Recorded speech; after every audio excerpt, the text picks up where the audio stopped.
All right, folks, welcome, welcome. We are going to get started in just a few moments, folks. Welcome, welcome.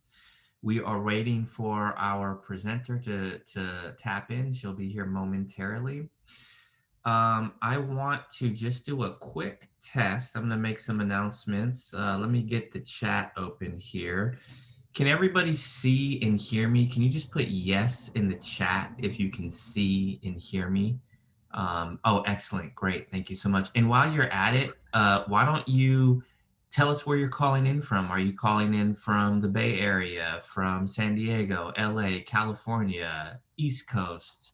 Let us know where you're calling in from real quick, folks. Oh, great. A lot of folks. Oh, Indiana, Los Angeles, Benicia, Riverside. Great. We got folks calling in from all over, which is awesome. Canada, Southern California, Iowa. Excellent, folks. Well, what I'm going to do is I'm going to make some quick announcements as we get started here, and that will kind of bring us to minute 2 or 3 to let folks show up. First, I just want to introduce myself and my colleagues. My name is Dr. Sam Himelstein, and I am with Family Spring, and I'm here with my colleague, Dr. Mica Gonzalez, who's one of the co-founders at Family Spring, and our amazing clinician, Mehta, a licensed marriage and family therapist here in California, who will be doing the bulk of our presentation today. So I just want to do a couple of announcements and then we'll get to it because we're just going to be here for about 60 minutes. So first announcement is that everybody knows this when they signed up for it because we had you click a little terms and service agreement. But we just, our legal department tells us to say, this webinar in and of itself is not therapy. We're not in a therapeutic relationship with anybody who's on here. This is essentially a public service offering that we're trying to do for community good. So I just wanted to put that out there. Another thing, we are going to have a Q&A segment after Serbi's presentation. So if you have questions, probably the best thing to do is look at the bottom of the Zoom screen, see where it says Q&A. That's the best place to put your questions, although Mica and I will also be monitoring the chat. And then finally, one of the main questions we get all the time is there going to be a replay? And yes, there will be a replay, and we're going to be putting that on our YouTube channel. And I'm just going to put in the chat real quick a shameless promotion for our YouTube channel. Let me just make sure this goes to everyone. Okay. Later today, we will have the replay up. I highly, highly recommend you subscribe to our channel. There's a lot of great free content on there, and we put all of our webinar replays up there. We will send out an email later today with all of this information. And for any of you who need CE and the certificate associated with this, as you probably know, you have to stay all the way to the end of the presentation, and then we'll give you the information to be able to get your CE and get your certificate. And all of it will also be emailed to you as well. So without further ado, I think we're ready to get started. Serbi, please, the floor is yours. Go ahead and share your screen and get going. Okay. I think I need to just be disabled.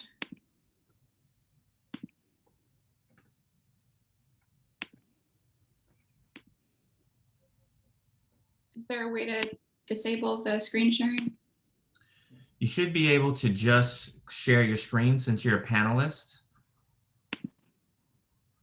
Let me see if I can help you out real quick.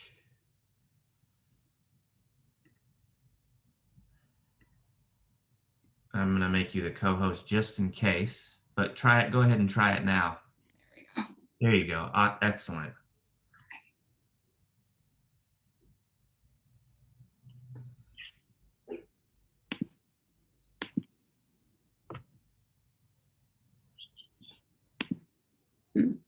So are you guys able to see it yet or no?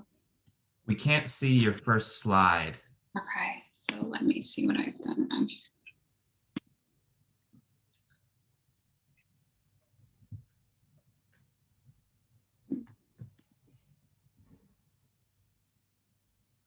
Just give me 1 minute. No worries. Take your time. We're all here. We all get it. This is, folks, this is the new world Zoom order. We all know how it is sometimes. Technology can betray us.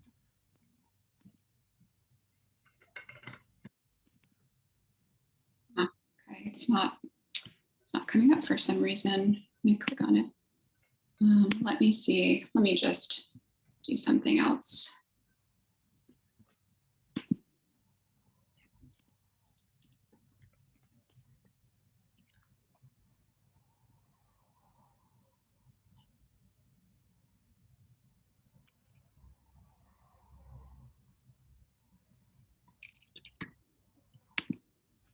And maybe as a backup, if you're not able to get it on your computer, maybe Mica, you can share the slides on your screen because we have your slides, and then you can just talk through them, and just let Mica know when to switch over. Okay. Yeah. Okay.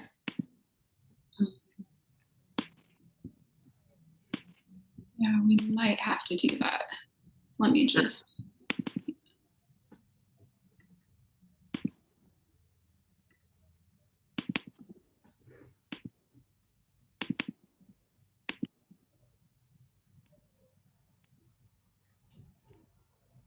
We can try that out now. Let me just try one more thing and see if we can pull it up. For some reason, it wasn't.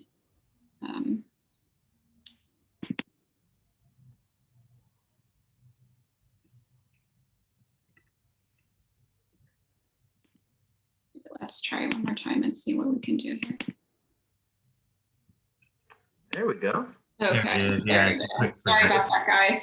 No worries, no worries. I'm not the most tech efficient therapist, so. No That's worries. okay. Okay, well, welcome everyone. Thank you for joining us this morning. My name is Surbi. I am a licensed marriage and family therapist and a yoga therapist. And are you guys excited to talk about yoga?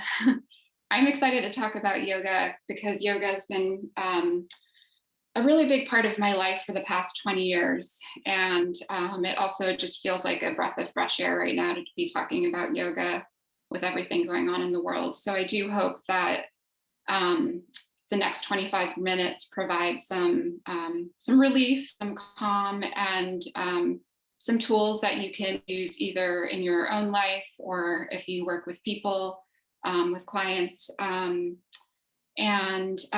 So as a psychotherapist and yoga therapist, I can incorporate yoga tools with my clients. And one of the things my clients have shared with me is that how they found incorporating yoga techniques to be helpful in both deepening therapy, so both like in the emotional process, in their emotional process during our sessions, and then also in their life. So I think, yoga therapy techniques have a lot to offer us. And I will say sometimes people, think that yoga or meditation even are ways there's this misconception that sometimes these practices are ways of like bypassing emotions. And that's actually quite the opposite. I just want to make it clear that yoga actually helps deepen our connection with ourselves. It can create internal space so we actually can handle things easier. We can build a relationship with our emotions. So as I see it and as clients have shared with me, it just really aids in deepening their own therapeutic process. So I'm going to just share a little bit about where yoga began for me because it's been a journey for me doing yoga. And I first started doing yoga when I was an undergrad student at Rutgers University. I was studying Eastern religions and philosophy at the time. My professor and mentor was an Indic scholar. So he studied, the history of India and all the philosophies. And he, in fact, has one of the most well-known commentaries on the Yoga Sutra. And the Yoga Sutra we're going to talk about a little bit later, as that's the seminal text for yoga that around. But at that time, I was going through psychological suffering. I was going through my own emotional struggles, including depression. So that led me to seek one of the things on, both in Buddhism and different ancient wisdom traditions that they tell us is when there's suffering, that's sort of sometimes a catalyst for seeking. I don't know if any of you have had that experience before as well. So I sought out individual therapy, and I actually started taking regular yoga classes at a studio nearby. So I had the firsthand experience of how psychotherapy and yoga can really inform each other. And I just found them to be a really beautiful marriage in assisting one another. So this led me after my undergraduate studies, this led me to go to India. My family is from India. I'm South Asian American. So this was a really profound experience for me. I became interested in yoga therapy and more so the therapeutic aspects of yoga, which is what we're going to be talking about in a little bit. And it does yoga, the system of yoga does differ a little bit from yoga therapy. And we will get into that too. So when I was in India, I studied yoga therapy with, for any of you that are familiar with the different schools of yoga, it was the Krishnamacharya tradition, which is, so Krishnamacharya was the modern day father, who's known as the grandfather of modern day yoga. So he's the one who trained, for those of you who've heard of like Iyengar yoga or Ashtanga yoga. I know those are probably the two most well-known. And then we have so many different hybrids living here in the Bay Area. Those of you that live in any major city, you know that there's a yoga studio on like every corner.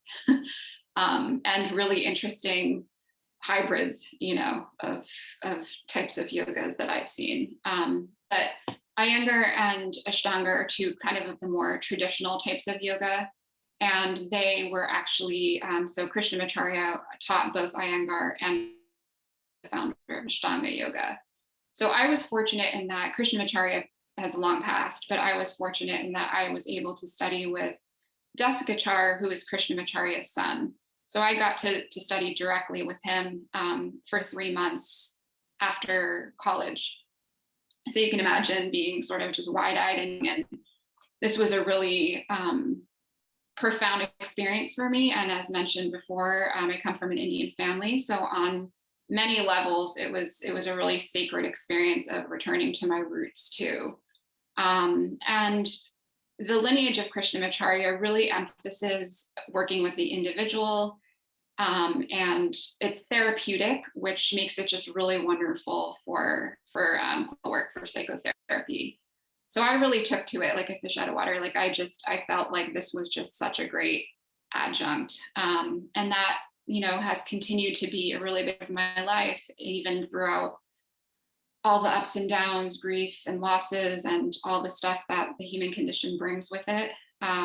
Yoga has been a steady force, and I hope to offer today just, there's so much going on in the world right now. I tend to get really emotional about just as a clinician day to day. I work with so many people going through so much, and I know we all are, and we see it all around us. It's inescapable. And I really hope this offering just reminds us that there is a steady place in ourselves that we can return to. And I really think that's what yoga can offer us, is just a reminder of who we truly are, our universality, and just that steady place in ourselves that we can return to and go out into the world from. So I'm going to share a little bit about what yoga is and where it originated, what's its intended use. So it's really important for us to understand the cultural context of yoga. And this has been really important for me specifically, and I'm very grateful that I have colleagues that are on the same page with me around this, in terms of, there is a lot of cultural appropriation, and yoga in the West, in terms of the commercialization of it, is very different than what yoga actually is. So I'm just going to share a little bit about that. So yoga in the West focuses on the physical. It's what for those of you that have heard of the word asana, that word asana actually means physical posture. So asana is a really, beneficial therapeutic technique, and I'm going to talk about that a little bit later in our yoga therapy techniques. But it is really, what the key point here to remember is that asana is just one and a very small part of the 8-limb system of yoga. So while it has its therapeutic benefits, it's not actually yoga. I mean, it's a system of yoga. So it's a component of it, and the intention of it is really to sit for meditation. So in the Yoga Sutra is our ancient text that we have.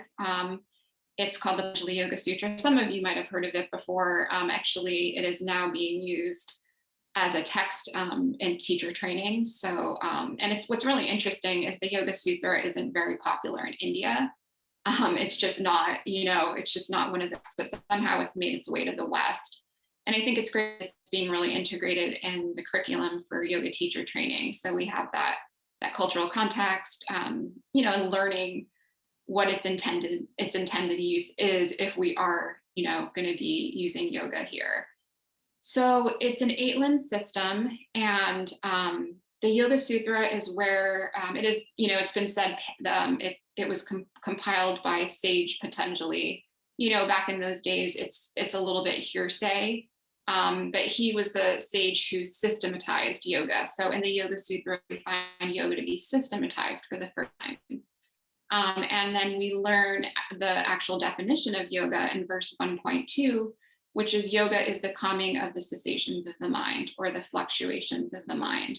And the Sanskrit verse is yogas chitta vritti nirodha. The Sanskrit word vritti means fluctuations.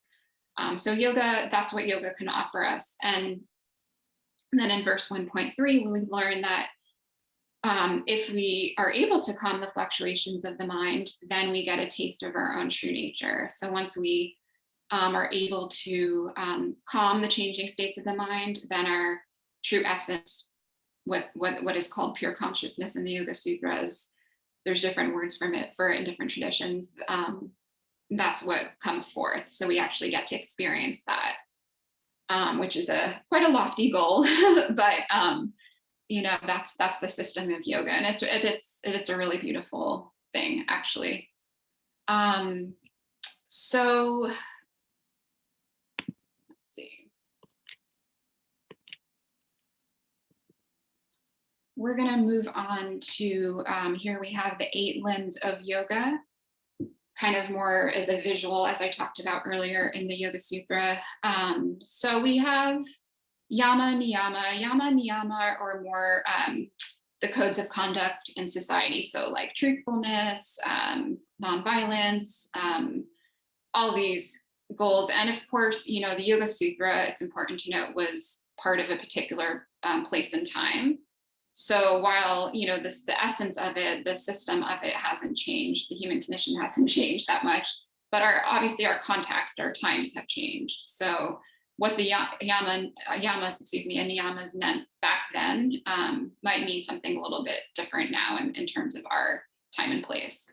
And then asana, the physical posture, pranayama, pratyahara means sense withdrawal, dharana, dhyana, and samadhi are all different types of meditation. And so asana, pranayama, and bhavana are the three. Bhavana is a type of meditation. That's why we have the little arrow for dhyana. Are the 3 yoga therapy techniques, that I'm going to be sharing with you today. So these yoga therapy techniques are part of the 8 limbs of yoga. And as in the Krishnamacharya tradition, which I mentioned earlier that I studied in, we're focused on the therapeutic use of these 3 limbs. So let's move on to, we're gonna talk a little bit about what yoga therapy is, because it does differ a little bit from regular yoga. So yoga therapy is different. How is yoga therapy different? So yoga therapy focuses on healing rather than the physical fitness. I think I mentioned that before. It's therapeutic in nature. So it's what makes it really wonderful is that it's tailored to the individual and accessible to all. So as a clinician, this is really appealing to me because somebody that comes in with active trauma, I'm not going to be giving them the same yoga therapy techniques as somebody who has, say mild to moderate depression or anxiety. I mean, there might be some overlap, but it's a very trauma-informed practice because it is tailored to the individual and taking into account the uniqueness of each individual. In fact, the underlying philosophy of yoga therapy is universal yet personal, which I actually really resonated with when I first studied yoga therapy. And I think part of my own,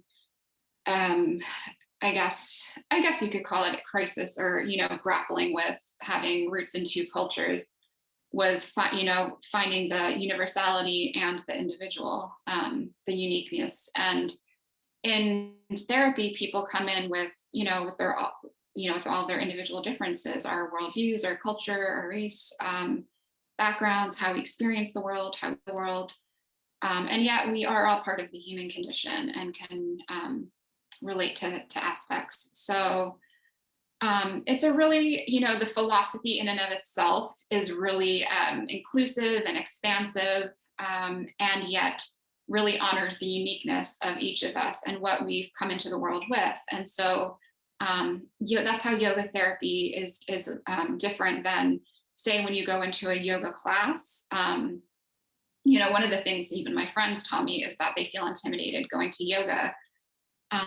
because they're, whether it be feeling self-conscious or having a physical ailment or even trauma, the class is more of a general class. Of course, some classes I know that are more specified, but I would say on the whole, what we see in terms of commercialization of yoga is more like a one-size-fits-all. And I just don't think that it's appropriate for everyone to attend the same yoga class.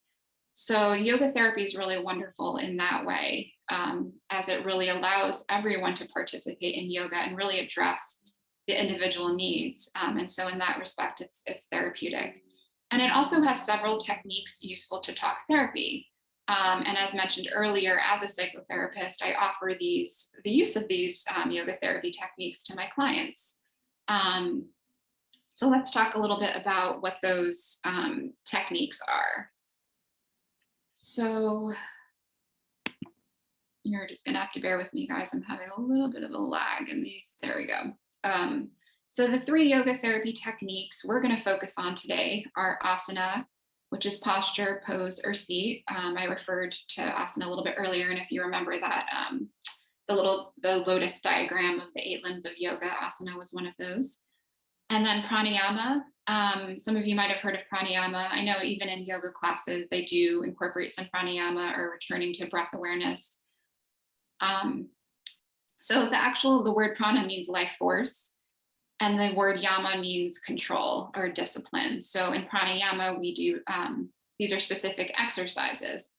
And I'm going to go into more in depth around that. And we're actually going to do a little bit of an experiential too, if anyone's up for that. And then the 3rd yoga therapy technique is called bhavana. Bhavana is actually a beautiful Sanskrit word meaning emotion. For those of you that speak different languages that are multilingual, know that it's really hard to, things get lost in translation. The literal translation sometimes is really hard. The essence. So it's really just feeling into the essence of it. And the word bhavana means emotion or to evoke a feeling state. So part of that, the practices of bhavana include imagination, cognitive reframing, and visualization.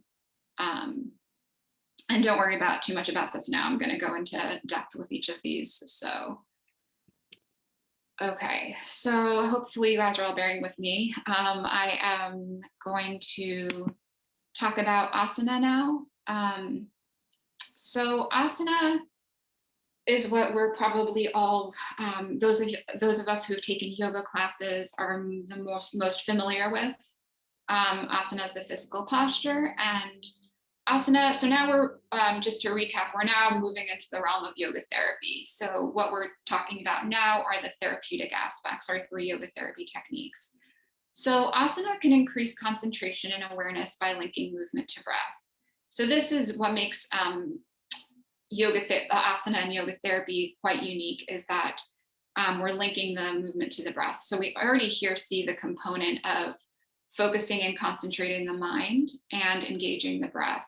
So if you guys just want to try this out with me, really simple, sitting in our seats, For two rounds, I'll show you first. We're just gonna bring our arms up and bring them down, only, as comfortable to you. So if you feel any aches or pains, please stop. So let's try that twice, just bringing our arms up and down and up and down. And while we might feel a stretch in the back, one of the things that I've noticed, I'm not sure about you guys, is that it's really easy for the mind to wander because it doesn't have a focal point. So now we're going to try lifting our arms up and down 2 more times, but we're going to inhale for a count of 4 and then exhale for a count of 8. So I'll do it with you. So here we go. Inhaling for 1, 2, 3, 4. Exhaling for 1, 2, 3, 4, 5, 6, 7, 8. We'll try it one more time. So we're going to inhale for 1, 2, 3, 4, and then exhale for 1, 2, 3, 4, 5, 6, 7, 8. So that's something you guys can play around with.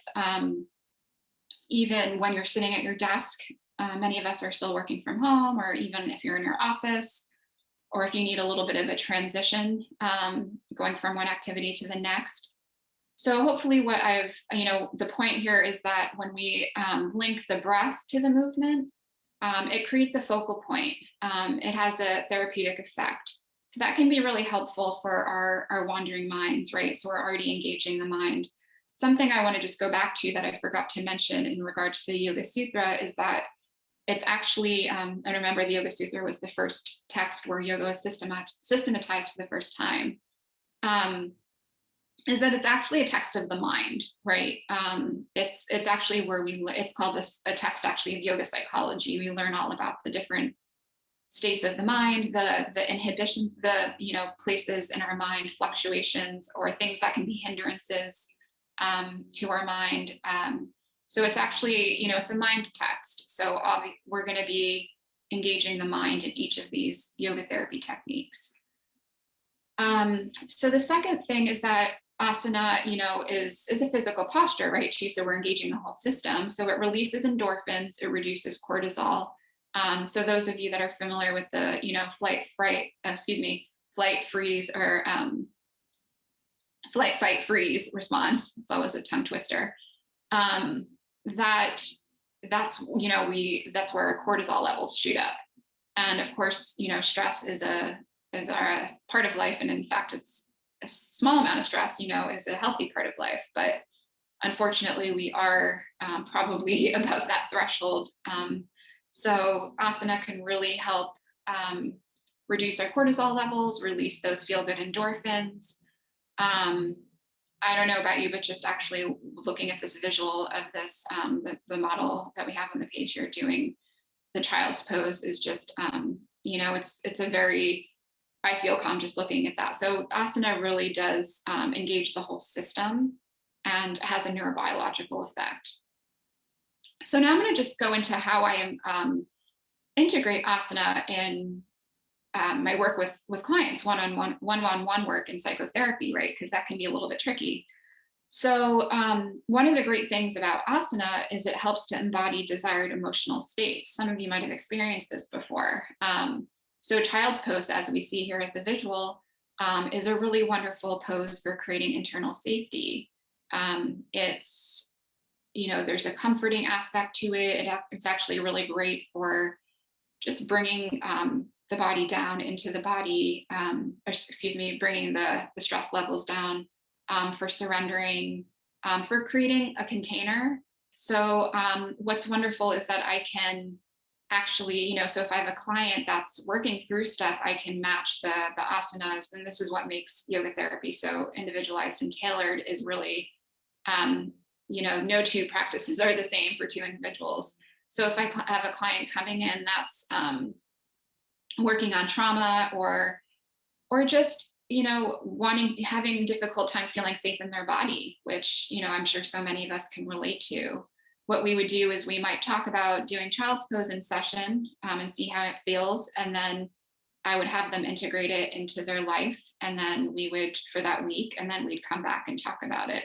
So it's actually one of the great things about integrating yoga therapy techniques in psychotherapy is that we have like the week to have a experimental ground, and then we can come back and talk about it, so that sometimes that doesn't happen with just like a one-on-one yoga therapy session. There might be a bigger gap in between. And so warrior pose is another pose, which I love. Warrior pose has like this real kick-ass quality to it of we get more rooted into our solar plexus. When you think about a warrior, there's just like a focused goal. So, if I have a client, I do work with a lot of young professionals. So if I have a client that's that's having, excuse me, that is, and getting ready to have a conversation with a boss or just really, or a partner or, a friend, finding their voice and really coming from a place of focused power and truth and clarity. Warrior pose can embody that emotional state. So that might be something I might recommend. We might practice it in session and then have them integrate it in their day-to-day life and see how that feels. So these are just some of the ways that, asana can be integrated as a yoga therapy technique. So now, before I lose my voice, we're going to go on to pranayama.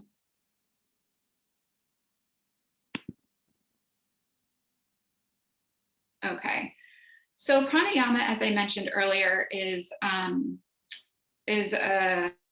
one of the 8 limbs. And if you remember our lotus flower of the 8 limbs, it comes after asana, so it's the 4th limb. And in the Yoga Sutra, going back to it, we move from the most gross states to the most subtle. So asana being, it's a physical posture. We're in our bodies, so it's a more gross state that we embody. And then pranayama moves more into the subtle realms because we're working with channels, energy channels in our body, but also prana is our life force. So, I'm sure a lot of you are familiar with breathing techniques or breathing exercises, but pranayama is breath control. And one of the things that we may or may not know is that breath control can directly impact our states of the mind. So think about it. When we're anxious, we tend to engage in shallow, rapid breathing. Those of you who have had the unfortunate experience of panic attacks, that's a really extreme example of just the shallow breathing, if you're even able to breathe at all, right? It's hard to catch the breath when there's panic. And then depression, sometimes there can be belabored breathing or constricted breathing. These are, it doesn't always manifest this way for everyone, but just to give an idea of how breath control can impact our states of the mind. And so knowing that, then we can also do exercises to get a more desired state, or to bring our nervous systems back into regulation. So breathing affects our nervous system and how we regulate our emotions. I think sometimes this is often told to, when you think about children, right? Take a deep breath, right? How many of us have been told that or have said that to kids?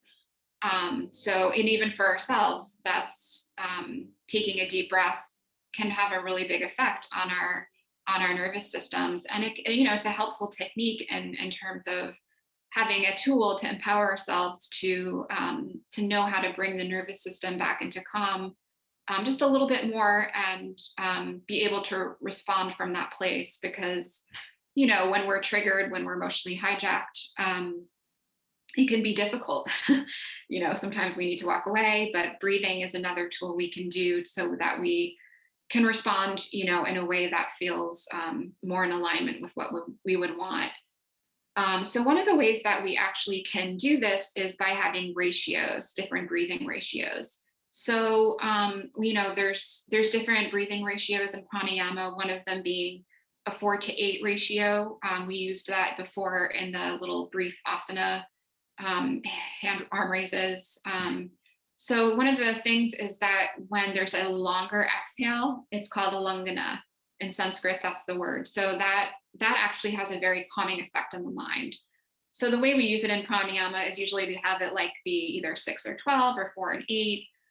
which means an inhale of 4 and an exhale of 8, or an inhale of 6 and an exhale of 12. For today's purposes, when we go into the breathing exercise, we're going to do 4 and 8. It's a little, it feels to me to be the most universal. But of course, you know, in your own life, you can experiment with this.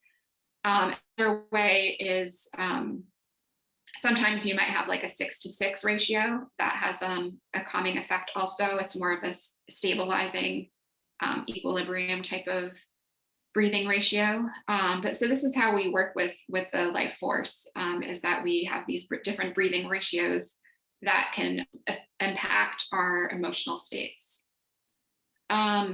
So one of the questions that I've gotten from a client in the past, which I thought was a really great question and something that we could probably all relate to, is I had a parent that I was working with and was interested in breathing exercises, and also as a family unit doing breathing exercises. So, you know, as ways to regulate the nervous system for all the family members involved. It was a higher energy situation with the kids. So one of the things that the questions the dad posed to me is that, like, these are all great, but how in the moment, when I'm really activated, I have a hard time accessing, you know, breathing techniques. Like, he really, really wanted to, but he couldn't, because he was so triggered in the moment.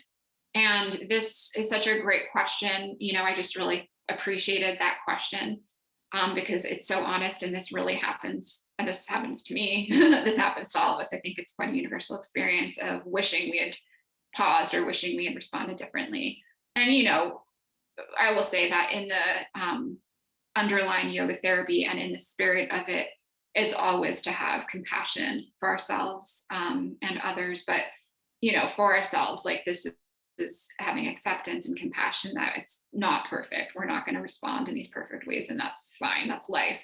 But at the same time, one of the ways that we can practice pranayama is, you know, my response to him was that we want to practice these breathing exercises consistently.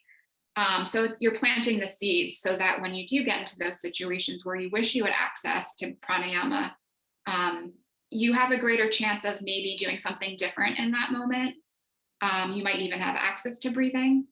But what happens is, when we do these exercises when our bodies feel safe, so whether, you know, and you would have to find when that could be for you, whether that be in the morning or a few minutes throughout the day or in the evening, when the body feels safe, it's going to register in our stored memory. So then when we do get into those situations that are more triggering for us or just activating emotionally, we have a better chance of accessing these tools if we've practiced them consistently, even 2 minutes a day. So it's just these regular practices is what is emphasized in yoga therapy, and that's where we really see the difference in how these affect our lives and our well-being, our relationships. I mean, yoga is about relationship, right, with ourselves and with others. So I'm going to go into just describing a little bit about our experiential, and for anyone that's up for it, I'd love for you to join us. So the experiential pranayama exercise that we're going to do is called alternate nostril breathing. Anuloma viloma is the Sanskrit term. And we're going to continue with that 4-8 breathing ratio that I'd mentioned earlier. So that means we're inhaling for 4 and we're exhaling for 8. So I'm just going to show you, I'm going to give you 2 options here. If the alternate nostril breathing is a little bit challenging for some, you can just, as we're doing the alternate nostril breathing, for those of you that are up for it, the rest of you can just put one hand on your chest and one hand on your belly, and inhale for 4 counts and exhale for 8 counts. So that will just look like inhaling for 4, exhaling for 8. And I'm going to guide you and, you know, verbally say the breathing ratios out loud. So for those of you that want to do the exercise of hand on belly and chest, you can join us, or you can just go at your own pace with the 4 to 8 breathing ratio. So that's one option. Really, we're just trying to get a sense of the effects of the 4-8 breathing ratio. And so Anuloma Viloma is going to look like this. So you're going to just, whatever position you're in, if you're at your office, you're on the floor in a comfortable position, we're going to take our, we're going to close the right nostril. So traditionally we use our thumb and ring finger, but to make things easier, we're just going to use our thumb and our index finger.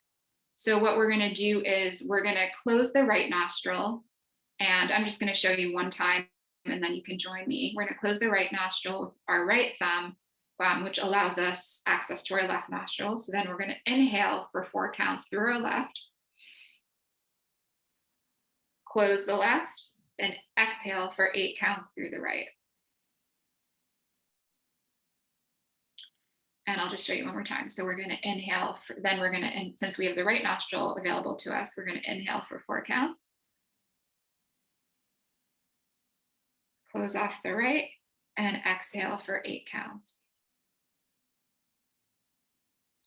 Okay, so why don't we try 3 rounds of this? I will say the ratios out loud as we move through it. So we're going to close off the right nostril with your right thumb, and we're going to inhale for 4 counts with the left. So 1, 2, 3, 4. Then we're going to close off the left nostril and exhale for 8 counts through the right nostril. 2, 3, 4, 5, 6, 7, 8. And then we're going to inhale for 4 counts through the right nostril. 2, 3, 4. And exhale through the left. 2, 3, 4, 5, 6, 7, 8. And then we're going to inhale for 4 through the left. 1, 2, 3, 4. Exhale for 8 counts through the right. 2, 3, 4, 5, 6, 7, 8.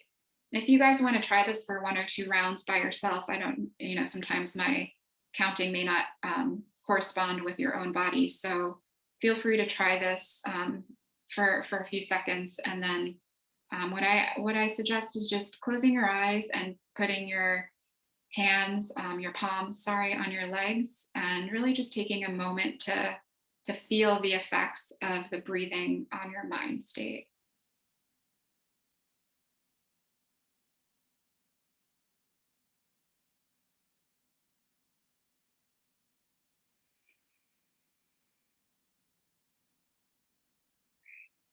And if anyone has any questions or comments about this, you can feel free to put that in the chat box below.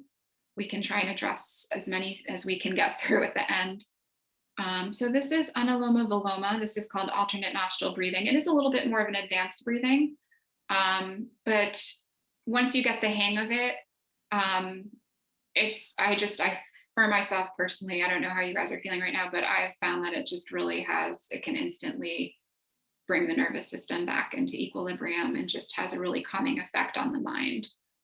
So this is one it's a 4-8 ratio.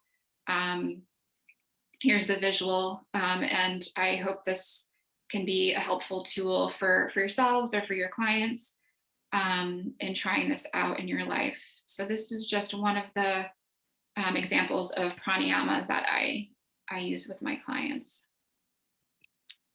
Okay, so we're gonna, in the interest of time, I'm gonna try and speed this up a little bit. We're at Bhavana, which is our 3rd yoga therapy technique. And Bhavana includes creative visualization, cognitive reframing, and affirmation. So if you remember Bhavana, going back to I'm bringing us back each yoga therapy technique to our lotus wheel of the 8 limbs. Bhavana is a type of meditation. And it's quite specific to yoga therapy. It is mentioned in the Yoga Sutra, but it is a very therapeutic technique.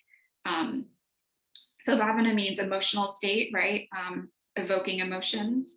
So one of the ways I use Bhavana with clients is through creative visualization, which also means guided imagery. So, if I have a client that, again, we're trying to create inner resources and find that safe place inside, we might do a little bit of a guided imagery in session and journey into either a place that makes you feel safe, a person that makes you feel safe. Those of you that have done, guided imagery before know sort of the power of our imagination. In fact, guided imagery is used a lot of times in hospitals and things like that too for patients. So that's one way. One of the other ways is imagining if you're needing added strength or support, imagining the people in your life that lift you up. And this is something I've used before, and just imagine them holding hands around you, creating like a force field. You're going into a situation that you're anxious about or nervous about, or just needed some added strength and support. That's one way. Another way is, and I know I've used this during the pandemic, having family. I'm from the East Coast originally, so I have family over there. And, feeling helplessness at times, I would to my heart and imagine just a white light or, just a thread connecting me to my loved ones. And that was kind of just how I worked with my own helplessness and also wanting to feel connected to my family. So those are different ways that we can incorporate guided imagery, bhavana. Other things, cognitive reframing and affirmations. I think affirmations in particular, I've had clients share with me. Sometimes people find these silly, but I've had clients share with me just how beneficial they've been. I'm thinking of a client in particular I had who had, a client shared with me, she had gone through, she was coming off of a really difficult relationship and an emotionally abusive relationship. And we worked on building self-worth and hearing her own voice. And one of the ways she worked with this was, and she said it really helped her, was putting sticky notes on her mirror in the morning with just simple words, different like affirmations, mantras, as we call them, of I am safe, I am worthy. And, the mind really can sometimes, especially when we're, for those of us that, and I can attest to this myself, being somebody that's a bit of a perfectionist and struggling with just, my own judgments. And those of you that have a harsh inner critic, these kind of cognitive reframings and affirmations can really sort of offset that pervasive pattern of thinking that our minds tell us. So that's one of the ways I work with bhavana. It's quite an in-depth, I think out of the three, it's a little bit more, it can feel a little bit more elusive, but it's a really important component of yoga therapy and something that I use with clients. And, the affirmations and the guided imagery is something that can be incorporated in all of our lives. So I think that brings us to the end of my presentation this morning already. I just have a few closing thoughts, and I'm really grateful that all of you could just be here this morning. I feel really, as a clinician and as a yoga therapist, and I know many of you who are in healing, helping professions can relate this of just wanting to do something during these times. And I've found that these ancient wisdom traditions, and while, our times have changed, they did exist during time periods, the human condition really hasn't. And that this is really timeless wisdom that we can count on during these to get us through. So I really just hope that this was helpful in any way. And I'm gonna shoot it back to Sam and Mehta, and so we can field your questions and comments. And I look forward to hearing from you. So thank you all for joining this morning. Awesome. Thank you so much, Surabhi, for that wonderful presentation. I was looking at the chat as you were presenting, and there was just a lot of really awesome comments in there, and people seemed to really like what you had to offer. So thank you so much for that. Sure. We did get a couple of questions in the chat. Mica, did you want to ask some of those, or do you want me to fire those off to Surabhi? No, I'll go for it. I'll go Go for it. for it. So the Awesome. first question that came up, Survey, was kind of technical, but I think really useful for the alternate nostril breathing. How's closing your nostril different from just breathing through both? Great question. And that actually brings me back to something that I didn't mention is that really wonderful question. I appreciate that.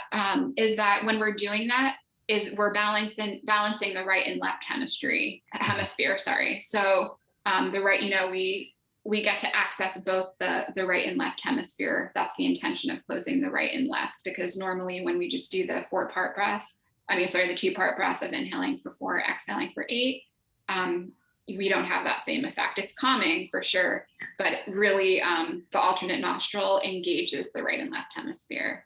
I don't know if you or Sam have anything to add to that, because I know you both have practices too. Um, I would just add, I mean, this is highly specific to me, but when I do alternate nostril breathing, uh, it sort of intensifies, as compared to just breathing through my nose, it intensifies both the energizing portion in that for the inhale, but it also intensifies the calming portion. Mm. It's going through a smaller place, so I have to actually really engage my diaphragm to breathe in and then breathe out that way. Oh yeah, that's a great observation. I like that. Then we just got another a question that just came through right now, and I don't know if you saw it yet, Mika, so I'll just read it. But it's asking Survey for a short example of cognitive reframing. I think Yeah. the Bhavana section. Yeah, sure. And I wanted, in the interest of time, I just skipped over that a little bit. Cognitive reframing is similar to some of like what we might know in CBT, and the intention is not to negate our feelings or our thoughts. We have to accept whoever, I think it speaks more to, so how I use this with clients is if I have a client that specifically has just like these pervasive patterns of thinking that are self-defeating. Like for example, if you get feedback from a boss that some criticism, and then the thoughts are kind of self-defeating, and it can really spiral down around like, I think of when there's extremes like always and never, so it's sort of like, oh, I'm not good at anything. My boss doesn't like me. I shouldn't have, I can't believe they even hired me. All these self-defeating thoughts. As a clinician, what I do is I hear for those thoughts. Of course, we all need to vent, but the difference is when there's like this pervasive pattern of that kind of thinking, that problematic thinking.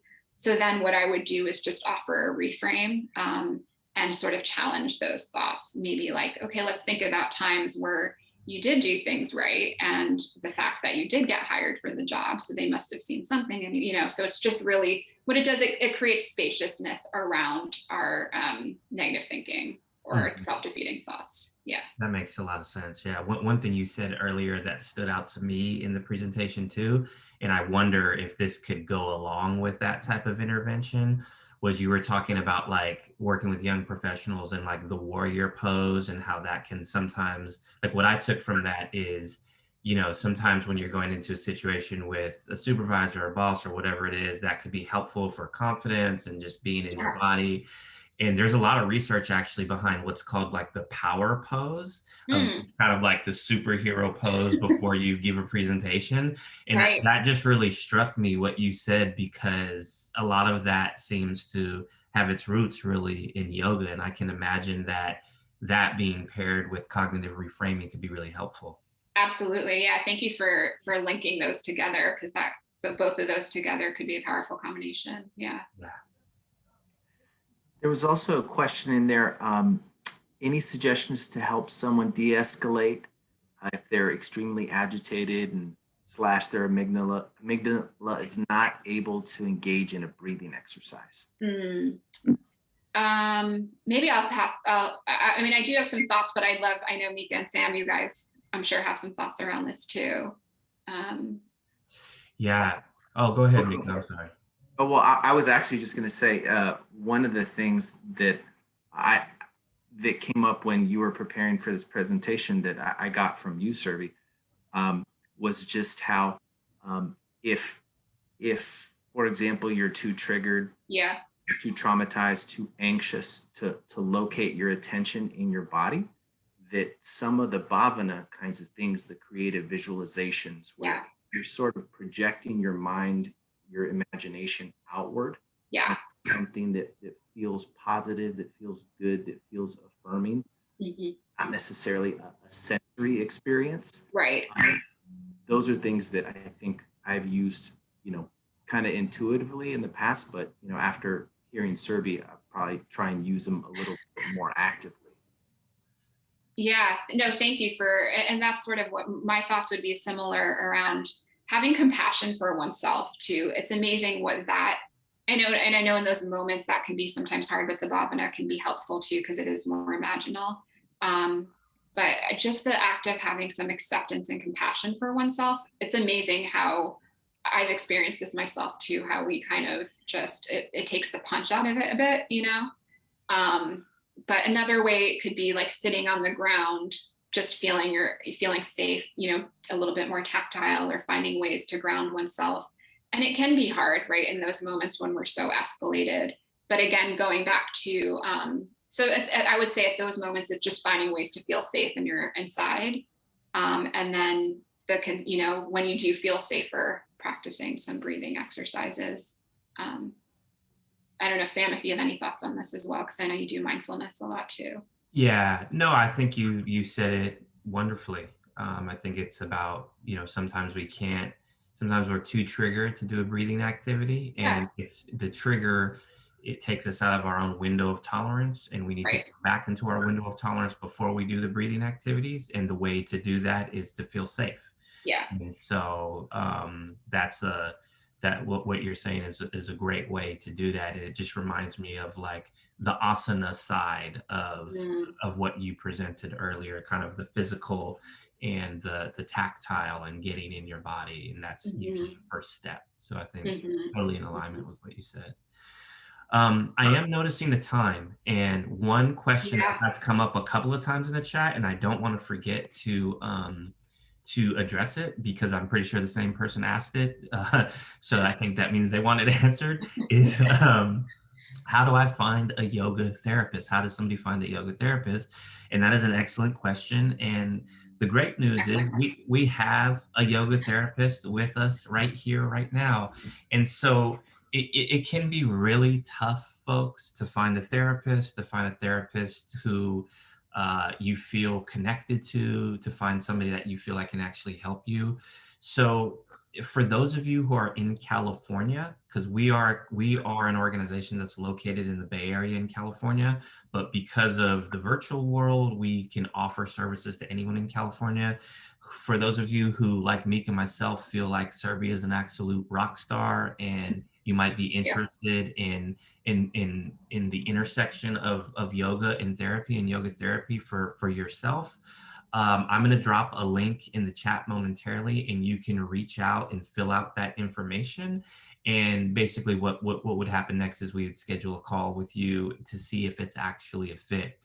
If you know people who may need help, young professionals who are also interested, who are struggling with anxiety, stress, depression, who may be a good fit for yoga therapy, you can also send them our way as well. And so I'm going to go ahead and drop that in the chat. If you're outside of California, unfortunately, our licenses do not allow us to do services outside of the state. However, I do really encourage you to stay on our email list, to subscribe to our YouTube channel, because at some point we will be expanding our services beyond the state. In our YouTube channel, we're going to have a lot more content. There's a lot of content from Mika. There's some webinars from myself, and obviously this webinar will go up there.